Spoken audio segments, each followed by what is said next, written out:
যদি সুযোগ থাকে এক প্যাকেট খেজুর কিনেন, বাড়ির আশেপাশে যে গরিব মানুষগুলো আছে এদের কাছে পৌঁছায় দেন। যে কোনো একটা বোর্ডিং এ লিল্লা বোর্ডিং ওয়ালা মাদ্রাসা এক বস্তা খেজুর পৌঁছায় দেন। আর বলবেন যুজু ছাত্র এটি ইফতার করবে, আশা করা যায় খালেস রোজাদারের রোজার সওয়াব আপনি পেয়ে যাবেন। ইফতার পার্টি এটা কোনো মুসলমানদের প্রবণতা নয়। ইফতার পার্টি বলতে কোনো অনুষ্ঠান নাই। ঘটা করে ইফতার পার্টি করবেন না।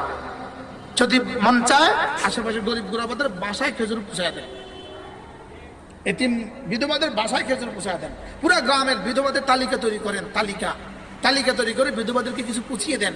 এতিমদের তালিকা তৈরি করে কিছু পুছিয়ে দেন। বন্ধু মাঝে মাঝে মাঝে মাঝে মাঝে মাঝে তাবলীগে যাবেন, মাঝে মাঝে কোন দিনদারদের মসজিদে যাবেন, বলেন না ইনশাআল্লাহ। কেমনে বাঁচাবেন ইমান, কেমনে বাঁচাবেন? মাঝে মাঝে একটু বই পুস্তক পড়বেন, মাঝে মাঝে একটু বই পুস্তক পড়বেন, ইমানের বই পুস্তক